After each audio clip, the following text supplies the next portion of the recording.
నీళ్లు నిజాలపై ప్రజాభవన్లో మంత్రి Uttam power point presentation ఇస్తున్నారు. ఈ సమావేశానికి సీఎం రేవంత్ రెడ్డి, మంత్రులు, ఎమ్మెల్యేలు, ఎమ్మెల్సీలు హాజరయ్యారు. అసెంబ్లీ సమావేశాల్లో రాష్ట్రానికి చెందిన జలాల వాటా, నీళ్ల ప్రాజెక్టుల అంశాలపై నిలదీయాలని ప్రధాన ప్రతిపక్షం బీఆర్ఎస్ భావిస్తోంది. అందుకు సంబంధించిన అస్త్రశస్త్రాలను సిద్ధం చేసుకుంటోంది. ఏపీ ప్రభుత్వం గోదావరి నదిపై పోలవరం, నల్లమల సాగర్ ప్రాజెక్టుల నిర్మాణానికి సన్నద్ధమవుతోందని ఇప్పటికే బీఆర్ఎస్ పార్టీ ఆరోపిస్తోంది.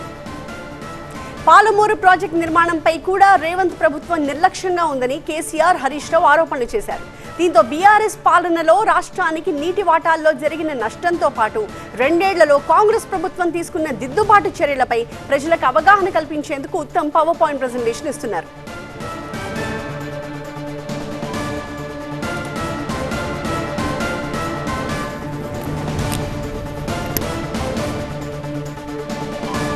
తెలంగాణకు నదీ జలాల వాటాల్లో బీఆర్ఎస్ పాలనలో అన్యాయం జరిగింది అన్నారు కాంగ్రెస్ ఎంపీ చామల కిరణ్.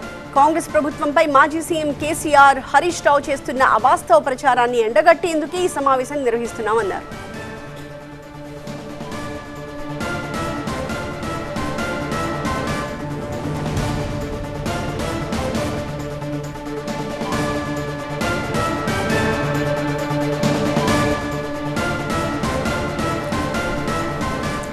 ప్రస్తుతం అయితే నీళ్లు నిజాలకు సంబంధించి ప్రజాభవన్లో మంత్రి ఉత్తమ్ పవర్ పాయింట్ ప్రెజెంటేషన్ ఇస్తున్నారు.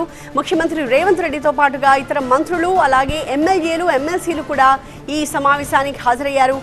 ఇంకొక వైపు అసెంబ్లీ సమావేశాల్లో రాష్ట్రానికి చెందిన జలాల వాటా, నీళ్ల ప్రాజెక్టుల అంశాలపై నిలదీయాలి అని ప్రధాన ప్రతిపక్షం బీఆర్ఎస్ భావిస్తోంది. సో అందుకు సంబంధించిన అస్త్రశస్త్రాలను కూడా సిద్ధం చేసుకుంటోంది. ఏపీ ప్రభుత్వం గోదావరి నదిపై పోలవరం, నల్లమల సాగర్ నిర్మాణానికి సన్నద్ధమవుతోంది అని బీఆర్ఎస్ పార్టీ ఇప్పటికే ఆరోపిస్తోంది.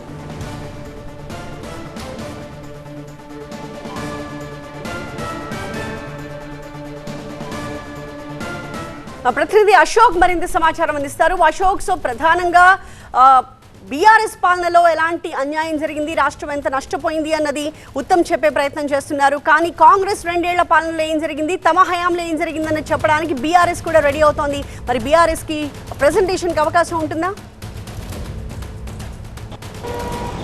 కొన్ని రోజుల నుంచి కూడా నీటి వాటాలకు సంబంధించిన దానిపైన ఒక పొలిటికల్ హీట్ పెరుగుతున్న పరిస్థితి మనం చూస్తున్నాం. ప్రతిపక్షాల నుంచి తీవ్రమైన విమర్శలు వస్తున్నాయి. అంతే ధీటుగా కూడా అటు విపక్షం నుంచి కూడా సమాధానాలు వస్తున్న పరిస్థితి మనం చూస్తున్నాం. సో దీంతో ఈరోజు ఏర్పాటు చేసినటువంటి ఈ మీటింగ్ చాలా ప్రాముఖ్యత సంతరించుకొని చెప్పవచ్చు. ఎందుకంటే ఒకవైపు అసెంబ్లీ స్టార్ట్ అయిన నేపథ్యంలో నీళ్లు నిజాలు అనే అంశంతోనే ఈ అసెంబ్లీ సెషన్స్ కొనసాగే అవకాశం కనిపిస్తుంది. దాదాపు 2 రోజుల పాటు ఏదైతే 2nd, 3rd రోజు ఈ అసెంబ్లీ సమావేశాలు జరుగుతాయో ఆ రోజులలో పూర్తిగా అటు నీటికి సంబంధించినటువంటి అంశాల గురించి చర్చించాలని చెప్పి ప్రభుత్వం భావిస్తుంది. లేదా కేసీఆర్ కావచ్చు, హరీష్ రావు కావచ్చు మాట్లాడినటువంటి మాటల నేపథ్యంలో ధీటుగా సమాధానం ఇచ్చేందుకు పూర్తి స్థాయిలో 10 సంవత్సరాల కాలంలో తెలంగాణకు నీటి విషయంలో జరిగినటువంటి ఏదైతే జరిగిందని చెప్పి ఆరోపిస్తున్నటువంటి ప్రభుత్వం కావచ్చు, దానికి సంబంధించినటువంటి డీటెయిల్స్ మొత్తం కూడా ప్రతి ఒక్క ప్రజా ప్రతినిధి కూడా తెలియాలని ఉద్దేశంతోనే అటు కాంగ్రెస్ సంబంధించినటువంటి ఎమ్మెల్సీలు, ఎమ్మెల్యేలు అందరి నాయకులను కూడా పిలిపించుకొని ఇక్కడ ప్రగతి భవన్లో ఒక పవర్ పాయింట్ ప్రజెంటేషన్ అయితే ఉత్తమ్ కుమార్ రెడ్డి ఏర్పాటు చేస్తున్న పరిస్థితి మనకు కనిపిస్తుంది. అలాగే 2 నెలల కాలంలో ఏదైతే ప్రభుత్వం వచ్చి 2 నెలల కాలంలో వీళ్ళు చేసినటువంటి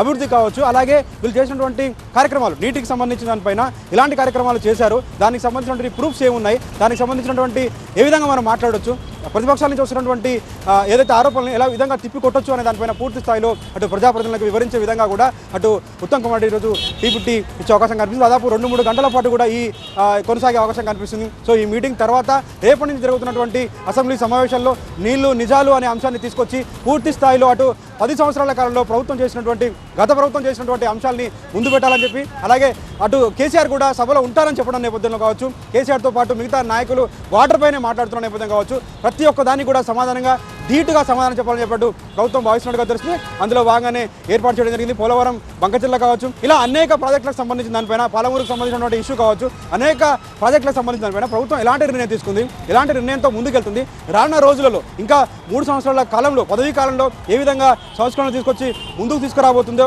ఏ విధంగా ప్రతిపక్షాలు ఆరోపిస్తున్నటువంటి ఆరోపణలలో నిజం ఎంత ఉంది, దాన్ని ఏ విధంగా ఎదుర్కోవాలనే దానిపైన పూర్తి స్థాయిలో ఒక చర్చ అయితే కొనసాగే అవకాశం కనిపిస్తుంది. మొత్తం నాయకులు కూడా ఇక్కడ చేరుకొని మీటింగ్ అయితే స్టార్ట్ అయిన పరిస్థితి మనకు కనిపిస్తుంది. సో మొత్తానికైతే ఈ మీటింగ్ చాలా ప్రాముఖ్యతను సంతరించుకుంది. ప్రజాప్రతినిధులకు పూర్తి స్థాయిలో నీటికి సంబంధించినటువంటి అవగాహన కల్పించేలా ఈ మీటింగ్ అయితే కొనసాగుతుందని చెప్పొచ్చు.